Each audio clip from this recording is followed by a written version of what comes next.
चलिए, हाँ जी बच्चों, अभी अपन पढ़ने जा रहे हैं एक्सक्रीशन से रिलेटेड। सुबह अपने नेफ्रॉन का स्ट्रक्चर पढ़ा था कल। आज हम बात कर रहे हैं process of urine formation. Urine formation की प्रोसेस, मूत्र निर्माण की प्रक्रिया।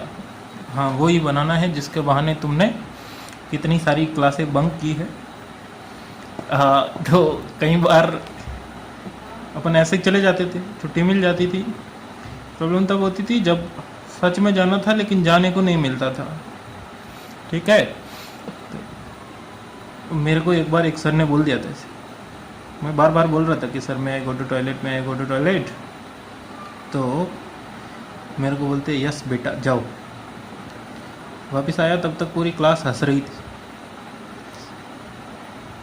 तो जब मैं क्लास में घुसा तो सर बोलते कि क्या हुआ, सब ठीक? मैं कहा हाँ सर। बोलते बेटा आपको बीमारी है, इलाज कराओ। ठीक है, तो ध्यान रखना, तो बार बार बहाने नहीं बनाना है। And the funny part is वो टीचर खुद हर पीरियड के बाद वॉशरूम जाते थे। उसके बाद मैंने भी अपना इलाज कराया। हेडेक का है, अरे जिसका इलाज, जिसकी प्रॉब्लम होगी वही तो कराऊंगा मैं। ठीक है, चलिए बाकी सब सिस्टम पूरा सही है।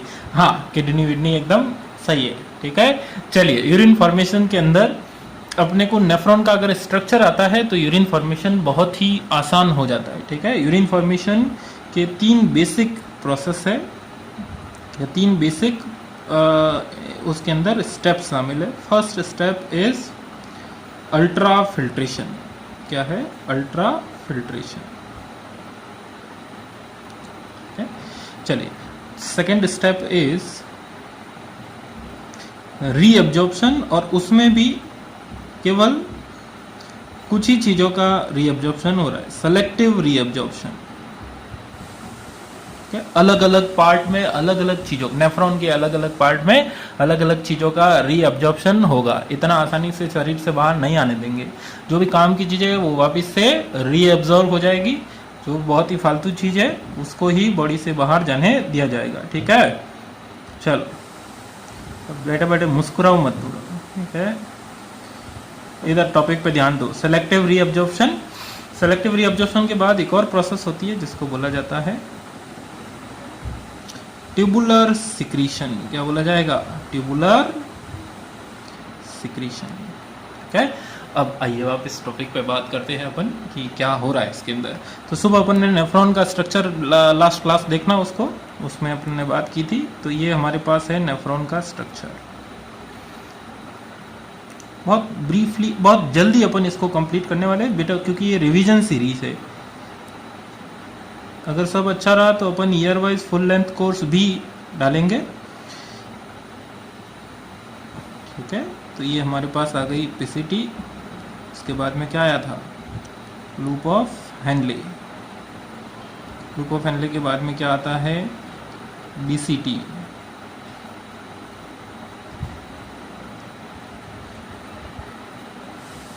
और डीसीटी के बाद में क्या आ जाता है? Collecting duct.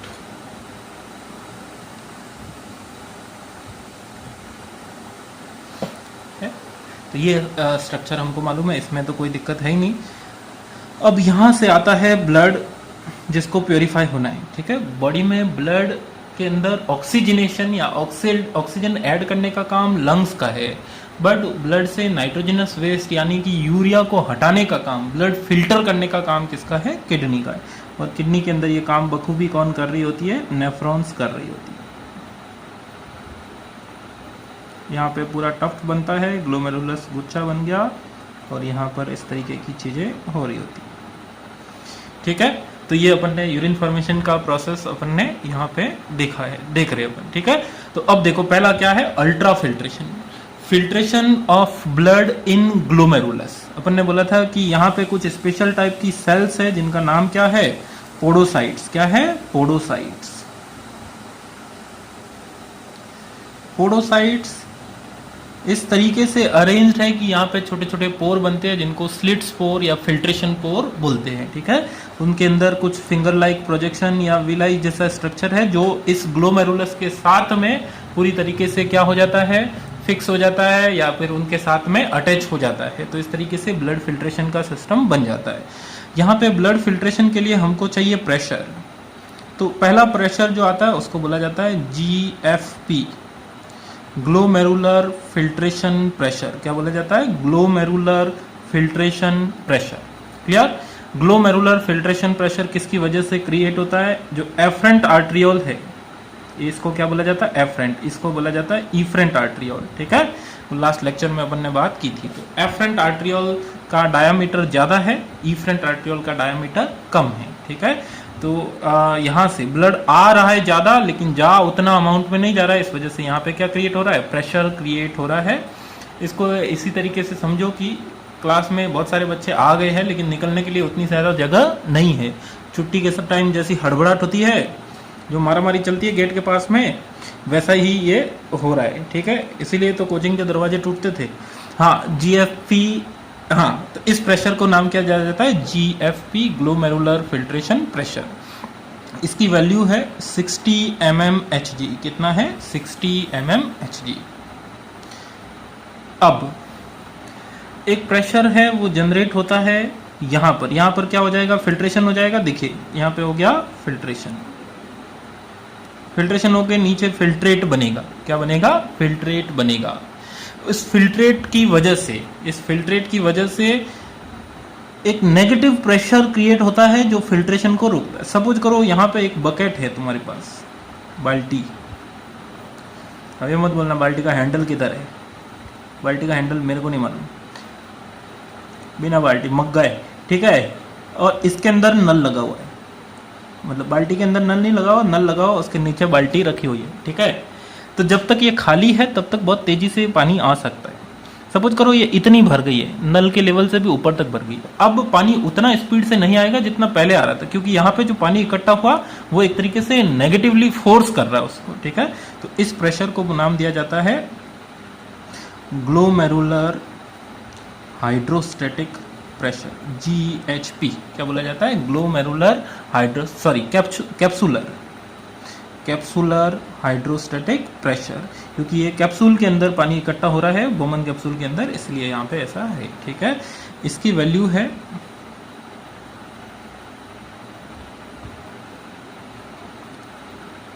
10 mmHg। कितना है? 10 mmHg। एक सेकेंड। जो है कोलॉइडल हाइड्रोस्टैटिक प्रेशर, एक मिनट, इसकी वैल्यू 10 नहीं होकर होती है 18 mmHg। कितना होता है? 18 mmHg, ठीक है। ये दूसरा एक। अब ये नेगेटिव प्रेशर है। कैसा है? नेगेटिव प्रेशर है।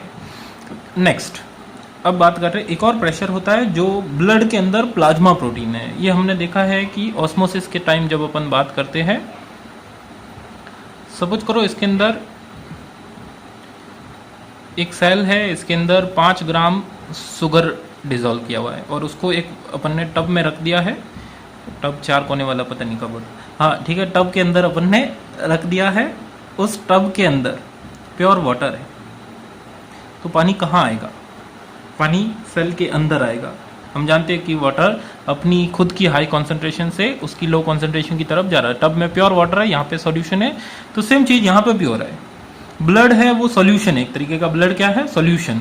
और शुगर की जगह उसमें क्या प्रेजेंट है? प्रोटीन्स प्रेजेंट है, ठीक है, प्लाज्मा प्रोटीन। जबकि यहाँ पे नीचे प्योर वाटर है, तो वाटर वैसे तो जाना तो कहाँ चाहिए? अंदर की तरफ जाना चाहिए, लेकिन ऊपर से प्रेशर आ रहा है, तो इस वजह से भले ही वो प्रेशर की वजह से जाएगा, पर एक नेगेटिव प्रेशर यहाँ पे क्रिएट होता है ग्लोमेरुलस के अंदर, जो वाटर के फिल्ट्रेशन को अपोज करता है, या वो भी एक तरीके का नेगेटिव प्रेशर होता है, जिसको बोला जाता है कोलॉइडल ऑस्मोटिक प्रेशर। क्या बोला जाता है? Colloidal osmotic pressure. तो ये तो पॉजिटिव प्रेशर है और ये नेगेटिव प्रेशर है, ठीक है।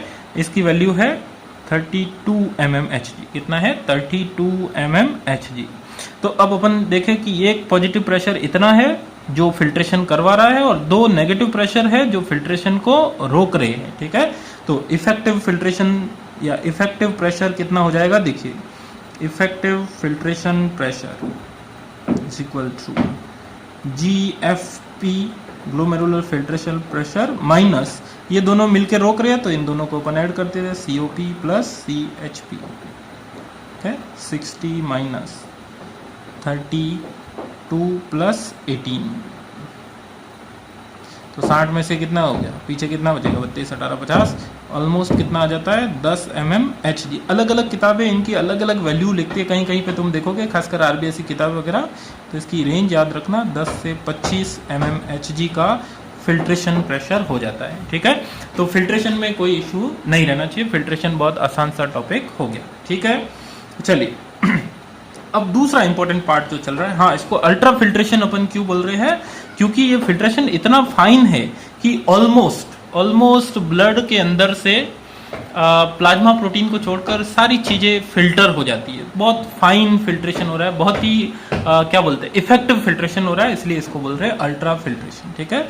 Second step is selective reabsorption, ठीक है। अब यहाँ से फिल्ट्रेट इस अलग अलग पार्ट से होता हुआ जाएगा, अलग अलग पार्ट से होता हुआ जाएगा, तो उसके अंदर से जो एसेंशियल चीजें हैं उनको क्या कर लिया जाएगा, रीअब्जॉर्ब कर लिया जाएगा। कौन सी चीज कहां पर रीअब्जॉर्ब होगी वो देखना, इधर देखो। मैक्सिमम रीअब्जॉर्प्शन होता है पीसीटी में, पीसीटी में almost all nutrients will be reabsorb. क्यों यहाँ पे रीअब्जॉर्प्शन मैक्सिमम हो रहा है, क्योंकि यहाँ पर क्या हुआ था, अपन ने सुबह क्या देखा था कि यहाँ पर सरफेस एरिया बढ़ जाता है ब्रश बॉर्डर एपिथेलियम की वजह से, सारे के सारे nutrients complete reabsorption. Water and electrolytes, ठीक है, ऑलमोस्ट 70% इलेक्ट्रोलाइट सॉल्ट वगैरह आयंस वगैरह यहां से रीअब्जॉर्ब हो जाती है, ठीक है। क्लोराइड बाइकार्बोनेट वगैरह ये सब यहां से रीअब्जॉर्ब होते हैं, ठीक है।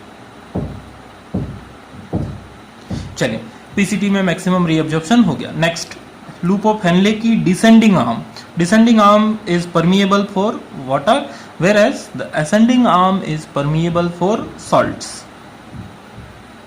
यहाँ से सोडियम क्लोराइड एटसेट्रा रीअब्जॉर्ब होंगे। डीसीटी से दो चीजों का रीअब्जॉर्प्शन होता है, सोडियम एंड वाटर, ये एसेंशियली याद रखना। अभी अपन एक और बात करेंगे, यहाँ पे मोस्ट इंपॉर्टेंट बात है कंडीशनल रीअब्जॉर्प्शन की। अगर जरूरत है, बॉडी की फिजियोलॉजिकल कंडीशन कैसी है, बॉडी में पानी ज्यादा है, सोडियम ज्यादा है, तो रीअब्जॉर्ब नहीं होगा। अगर वाटर की कमी आ रही है तो रीअब्जॉर्ब होगा, conditional reabsorption, okay. And then comes collecting duct. Collecting duct से दो चीजों का रीअब्जॉर्प्शन, बहुत ज्यादा अमाउंट में वाटर, थोड़ा सा अमाउंट में क्या रीअब्जॉर्ब होगा, यूरिया का रीअब्जॉर्प्शन होगा, ठीक है। तो अब इनको याद कैसे रखें, बहुत आसान सा एक टेबल बना लो। टेबल के थ्रू अपन बहुत आसानी से देख लेंगे कि किस पार्ट में किसका, सपोज करो this is part of nephron, एक कॉलम बनाया अपन ने, पार्ट ऑफ नेफ्रॉन, रीअब्जॉर्प्शन किसका, सब्सटेंस। और एक और जो तीसरा स्टेप है इसको अपन बोल रहे हैं ट्यूबुलर सिक्रीशन। तो सिक्रीशन कौन सा पार्ट क्या करेगा वो भी अपन इसके अंदर ही बात कर लेंगे। चलिए पहला पार्ट बात करते हैं पीसीटी।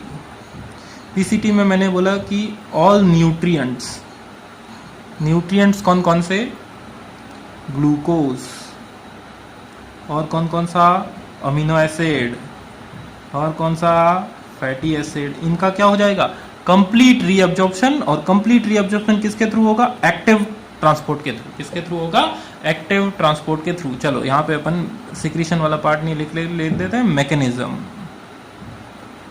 रीअब्जॉर्प्शन का mechanism, complete reabsorption by active transport, ठीक है, by active process. Next PCT के अंदर न्यूट्रिएंट्स हो गया। Next water and chloride, they are by passive transport, reabsorbed by passive transport, okay? और थोड़ा सा यहाँ से क्या एब्जॉर्ब हो जाता है, बाइकार्बोनेट एंड इलेक्ट्रोलाइट्स। उनके प्रोसेस के बारे में बात नहीं करना, मैकेनिज्म के बारे में बात नहीं करना, ठीक है। तो जो एसेंशियल न्यूट्रिएंट्स है उनको एनर्जी खर्च करके भी रीअब्जॉर्ब करना जरूरी है, अदरवाइज बॉडी से उनका क्या हो जाएगा, लॉस हो जाएगा। इसलिए ये तो सब एक्टिव ट्रांसपोर्ट के थ्रू, वाटर और क्लोराइड पैसिवली अपने आप आ जाते हैं। Next, loop of Henley. Loop of Henley, loop of Henle की जो डिसेंडिंग आर्म है, एक second,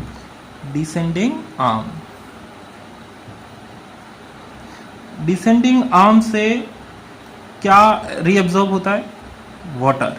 obviously water will be reabsorbed by passively, ठीक है। और असेंडिंग आर्म से क्या रीअब्जॉर्ब होता है, ये तो आसान है, डायग्राम में ही क्लियर हो गया था। सॉल्ट्स जो है वो एक्टिवली भी रीअब्जॉर्ब हो सकते हैं, और अगर ज़्यादा है लेकिन बॉडी नहीं चाहती है, थोड़े से पैसिव, एक्टिव या पैसिव किसी भी तरीके से हो सकता है। इंपॉर्टेंट इज DCT, क्या है इंपॉर्टेंट, कौन सा पार्ट हो जाएगा, DCT। तीसरा पार्ट है DCT। DCT के अंदर सोडियम और वाटर का कंडीशनल रीअब्जॉर्प्शन होता है, ठीक है। उसमें भी सोडियम तो एक्टिवली रीअब्जॉर्ब होता है, H2O पैसिवली रीअब्जॉर्ब होता है। तो सोडियम किसकी वजह से, सोडियम बाय एल्डोस्टेरॉन हार्मोन, ये हार्मोन वाले चैप्टर में पढ़ेंगे बेटा। ये एल्डोस्टेरॉन जो है वो एड्रिनल ग्लैंड से निकलने वाले हार्मोन्स है, एल्डोस्टेरॉन वो रीअब्जॉर्ब करवाता है। Water is reabsorbed by ADH, anti diuretic hormone, ADH hormone, ठीक है। तो ये दो बातें जरूर याद रखना। DCT के अंदर कैसा रीअब्जॉर्प्शन होता है, कंडीशनल रीअब्जॉर्प्शन होता है, कंडीशनल, ठीक है। चलिए, तो मेरे को ज़्यादा और कुछ बोलने की ज़रूरत नहीं है, इसके अंदर आसान है। PCT के अंदर सारे न्यूट्रिएंट्स, वाटर, इलेक्ट्रोलाइट, क्लोराइड वगैरह हो जाएंगे। लूप ऑफ हेनले की डिसेंडिंग आर्म के अंदर अपने को किसका, वाटर का, असेंडिंग आर्म के अंदर सॉल्ट्स का। DCT के अंदर सोडियम और वाटर का हो रहा है। DCT is also capable of reabsorption of bicarbonate ion, थोड़ा सा बाइकार्बोनेट यहाँ से भी रीअब्जॉर्ब हो सकता है। कलेक्टिंग डक्ट का पूछेगा तो कलेक्टिंग डक्ट से बहुत ज़्यादा अमाउंट में क्या निकलता है, वाटर। टेबल के अंदर ये भी ऐड कर लेना, मेरे पास यहाँ जगह अभी इतनी है नहीं, तो इसका रीअब्जॉर्प्शन हो जाएगा। और थोड़ा सा अमाउंट में क्या हो जाएगा, यूरिया का रीअब्जॉर्प्शन होगा, ठीक है। तो ये टेबल को जरूर से ध्यान में रखिएगा, ठीक। तो दूसरा स्टेप क्लियर है कि रीअब्जॉर्प्शन, बस इसमें यही ध्यान रखना है कौन से पार्ट से किसका रीअब्जॉर्प्शन। आसान, DCT से सोडियम और वाटर का कंडीशनल। सोडियम किसके थ्रू, एल्डोस्टेरॉन के थ्रू, और वाटर किसके थ्रू, अपना ADH hormone, anti diuretic hormone, ठीक है। ADH एंटी डायूरेटिक, यूरिन को डाइल्यूट करने से रोकने वाला, ठीक है। अगर यूरिन में वाटर जाएगा तो यूरिन डाइल्यूट होगा, पतला होगा, लेकिन अगर वाटर का रीअब्जॉर्ब करवा देगा तो यूरिन पतला नहीं होगा, डाइल्यूट नहीं होगा, एंटी डायूरेटिक हार्मोन, ठीक है। लूप ऑफ हेनले की डिसेंडिंग आर्म से वाटर, असेंडिंग से सॉल्ट, इसमें वाटर और यूरिया, बस ध्यान तो किसका रखना है, PCT का ही रखना है। आसान, PCT में सारे न्यूट्रिएंट आ जाएंगे, वाटर सब जगह की तरह यहाँ पे भी हो रहा है, बाइकार्बोनेट, इलेक्ट्रोलाइट, क्लोराइड वगैरह सब इसमें से हो जाते हैं, आसान, ठीक है। Last, tubular secretion. इधर देखो, अब ट्यूबुलर सिक्रीशन की जरूरत क्यों है, ट्यूबुलर सिक्रीशन इसलिए कि ब्लड में से इतनी सारी चीजें हैं वो यूरिन के थ्रू बॉडी से बाहर जा रही है, ठीक है। सपोज करो ये सब क्लोराइड वगैरह रीअब्जॉर्ब नहीं हो पा रहे या कम रीअब्जॉर्ब हो रहे हैं, बहुत सारी, ये तो चलो रीअब्जॉर्ब हो रहे हैं, बहुत सारी चीजें बाहर भी तो जाएगी यहाँ से, तो ब्लड के अंदर उन चीजों की कमी पड़ेगी। तो ब्लड क्या करता है, उनके बदले ब्लड जो नेफ्रॉन की जो सेल्स है, ये जो एपिथेलियल सेल्स है, इसकी बाउंड्री पे जो सेल्स है, ट्यूबुलर सेल्स, ठीक है, ये इसके अंदर कुछ सिक्रीशन कर देगी, इस फिल्ट्रेट के अंदर कुछ चीजें छोड़ देगी, क्योंकि अगर रीअब्जॉर्ब हुआ है तो वापस से बैलेंस तो बनाना पड़ेगा। तो किसके लिए, पीएच, बॉडी फ्लूइड की पीएच एंड आयनिक बैलेंस बनाने के लिए ट्यूबुलर सेल क्या करेगी, कुछ चीजों को सिक्रीट करेगी। बात समझ में आ रहा है कि बॉडी से कुछ चीजें बाहर जा रही है तो वापस से बॉडी के अंदर उनको डालना जरूरी है, ठीक है, या फिर फिल्ट्रेट के अंदर सिक्रीट करना जरूरी है। तो यहाँ से सिक्रीशन हो रहा है, ठीक। अब पहली चीज, tubular secretion is totally active process, ठीक है, ये बात जरूर ध्यान रखना। ट्यूबुलर सिक्रीशन के लिए अपन एक अलग ही बात लिख लेते हैं इधर। ट्यूबुलर सिक्रीशन, 3 बातें सिर्फ याद रखना। किसके लिए? पहला, for pH and ionic balance in body fluid, ठीक है। दूसरा बात याद रखना है, इट इज एक्टिव प्रोसेस। कैसा प्रोसेस है? Active process that occurs mainly in PCT and DCT. DCT में ही मेनली यहाँ पे हो रहा है, ठीक है। चलिए, तो इसके अंदर किस में क्या क्या, पीसीटी के अंदर जो चीजें हो रही है, हाइड्रोजन आयन, पोटेशियम आयन और अमोनिया, ठीक है, hydrogen ion, potassium ion, ammonia. DCT में भी hydrogen ion, potassium ion, ammonia, दोनों में अभी तक तो सेम ही है। अब इसके अंदर से और क्या सिक्रीट हो सकता है? अगर सेल में यूरिक एसिड प्रेजेंट है तो वो हो जाएगा, हेपोरिक एसिड एक और वेस्ट प्रोडक्ट होता है वो है तो वो भी हो जाएगा। इसी तरीके से एक वेस्ट प्रोडक्ट है क्रिएटिन, ठीक है, वो हो जाएगा। और थोड़े से कोई अगर ड्रग्स या केमिकल कुछ और प्रेजेंट है तो उनको भी सिक्रीट कर लिया जाएगा। तो पीसीटी से ये, डीसीटी से हाइड्रोजन, पोटेशियम और अमोनिया, ठीक है। कलेक्टिंग डक्ट से भी थोड़ा सा सिक्रीशन होता है, that is of hydrogen and potassium ion, ठीक, आसान। तो 3 बातें याद रखनी है इसके लिए। ये एक्टिव प्रोसेस है जो पीसीटी और डीसीटी से होता है, पीसीटी से ये चीजें, डीसीटी से ये थोड़ा सा, सीटी से ये। डायग्राम के अंदर भी तुम देखोगे एनसीईआरटी के अंदर यहाँ पे इस तरीके से दिया हुआ है हाइड्रोजन, ठीक है। डायग्राम के अंदर तुम देखोगे तो यहाँ पे इस तरीके से शो किया हुआ है कि हाइड्रोजन अंदर जा रहा है, पोटेशियम अंदर जा रहा है, अमोनिया अंदर की तरफ सिक्रीट हो रहा है। इसी तरीके से यहाँ से अगर सोडियम और वाटर बाहर निकले हैं तो अंदर क्या जा रहा है? हाइड्रोजन, पोटेशियम और अमोनिया, ठीक है। तो ये हमारे पास यूरिन फॉर्मेशन की प्रोसेस आ जाती है, ठीक है। आसान टॉपिक है, इसको जरूर देखिएगा, आगे अपन अगले वीडियो में डिस्कस करेंगे, ठीक है।